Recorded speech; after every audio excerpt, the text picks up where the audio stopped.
is up, everybody? It's your boy Nerdercane here. I want to do a little review on. This isn't exactly about Dragon Con. This is more about the comic book panels that I went to at Dragon Con. I only went to two, and they were. One was just boring and not really interactive. The other one was so telling of the problem that's in comic books right now, and if you'll listen to this, well, actually, I don't know if I might have cut it. I think I did edit it out.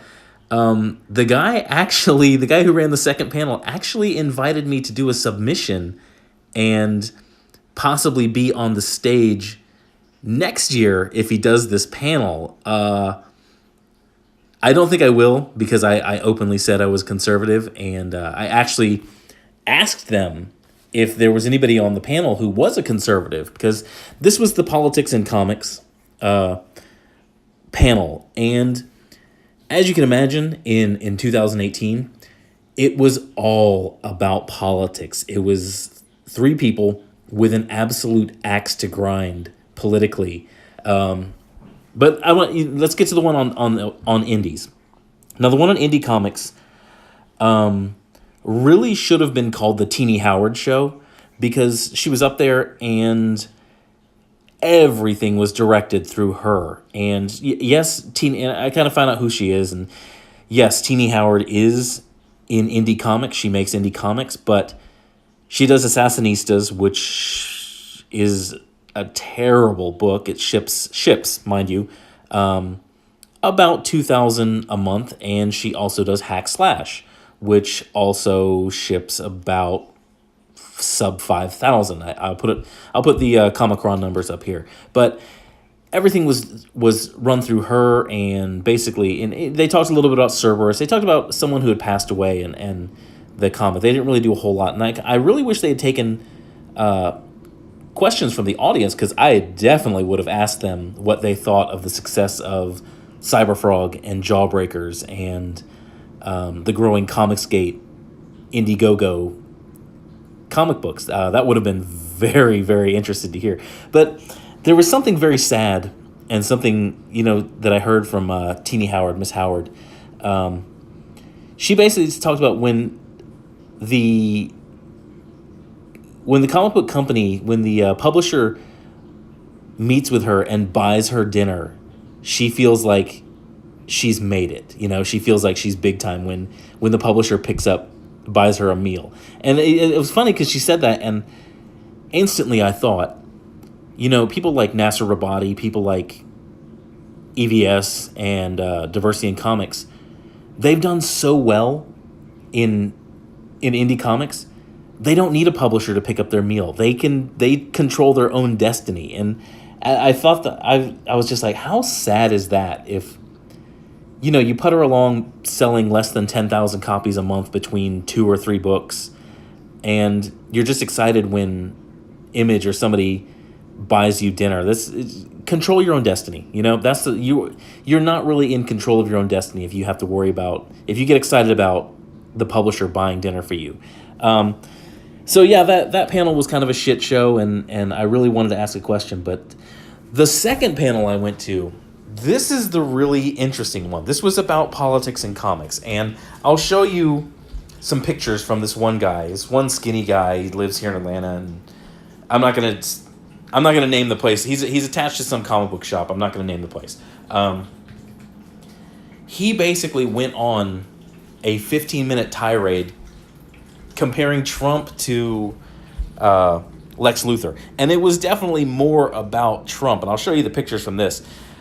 It was just cringy, and it was so bad, and I actually found myself falling asleep during it, because it was just so stereotypical, and it was so easy. It wasn't anything challenging. It wasn't anything interesting.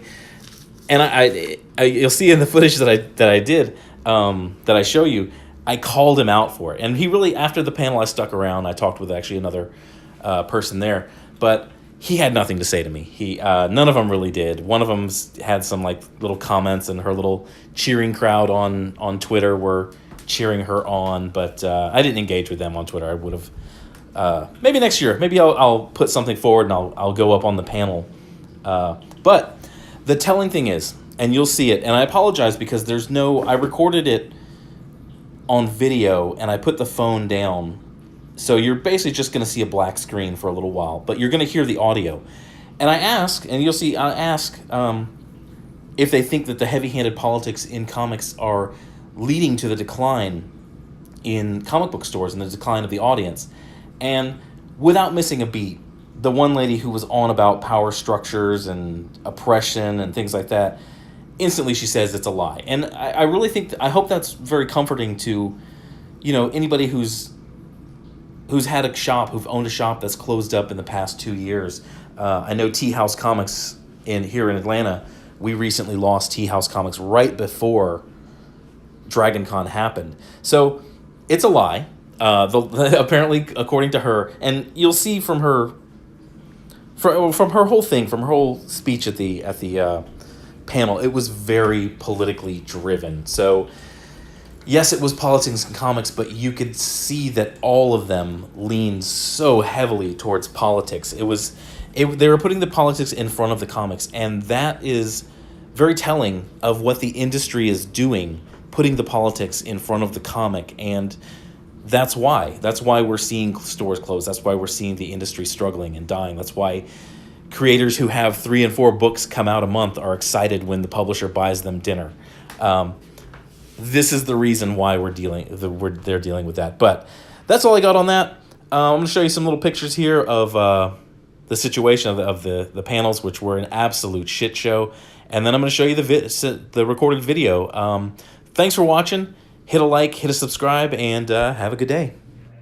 There's a train of thought in comics right now that the heavy-handed politics, comic books are smaller than they've ever been.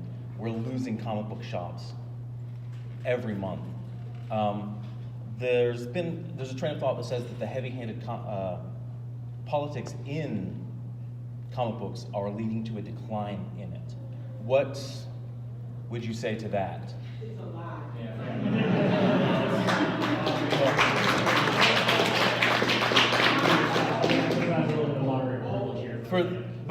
For this panel, is there any conservative voices on the panel? Because this was a panel on politics and comics, and you talked about oppressive power structures, and you talked about resistance, and you went on about Trump for like 15 minutes. Does anybody here feel inspired to go buy comics? There was very, very little talk about comics.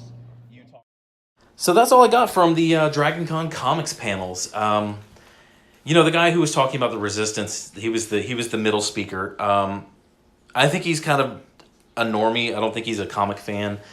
I think he just looked at recent comic environment, saw Secret Empire, saw Cap Nazi, and just kind of went with that to base his... He had an axe to grind about resistance.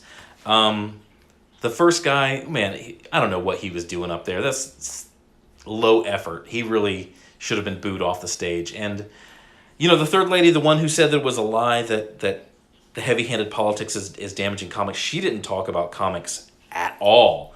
She talked about being black, being woman, marginalized. It was a comics panel where they forgot to talk about comics. But, it was a shit show. Maybe next DragonCon will be better. Maybe we'll see a huge shift in the industry in 2019. But that's all I got. Thanks for watching. I'm Nerdarcane. Hit a like, hit a subscribe, hit me here, or hit me on Twitter. Thanks for watching. Y'all have a good day, all right?